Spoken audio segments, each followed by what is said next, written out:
car has banned the Confederate flags. Protesters have destroyed Confederate statues, and there have been calls to change the name of military bases named after Confederate soldiers, though Trump has flatly refused to consider doing that, of course. But let me ask you, what do you say to people who still claim that those are all symbols of Southern heritage and not hatred and slavery, that they shouldn't be erased from history? How do you respond to that? Well, I have two responses.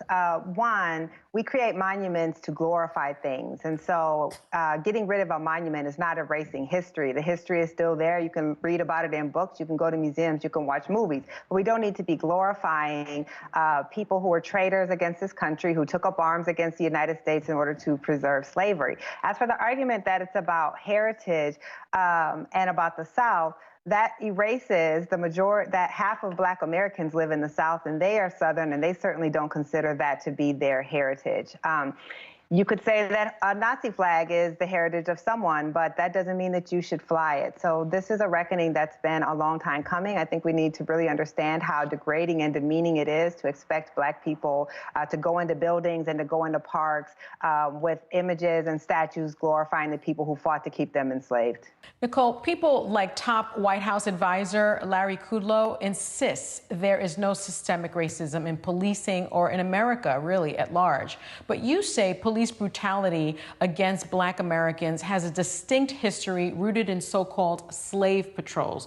Please explain what you mean by that.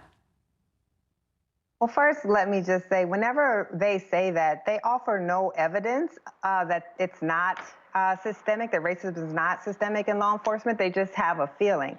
In fact, the FBI issued a report just a couple of years ago saying that they were concerned that white supremacist groups, including the KKK, were infiltrating law enforcement. So their own law enforcement officials are saying that there's a systemic racism problem in law enforcement. We also know that at least in the American South and parts of the Northeast, the police departments came directly out of the slave patrols. The slave patrols were created by the white planter class to guard and watch property, which was human beings, and to ensure that Black people were where they were supposed to be and doing what they were supposed to do. Once slavery ended, those slave patrols in some places converted directly into the police force. And the entire history of policing in this country, we have seen police infiltrated by white supremacist organizations. It doesn't mean that every police officer is racist, but you certainly cannot look at the evidence and say that there is not a problem of systemic racism within law enforcement. NIkole Hannah-Jone, you are just one of those women I love listening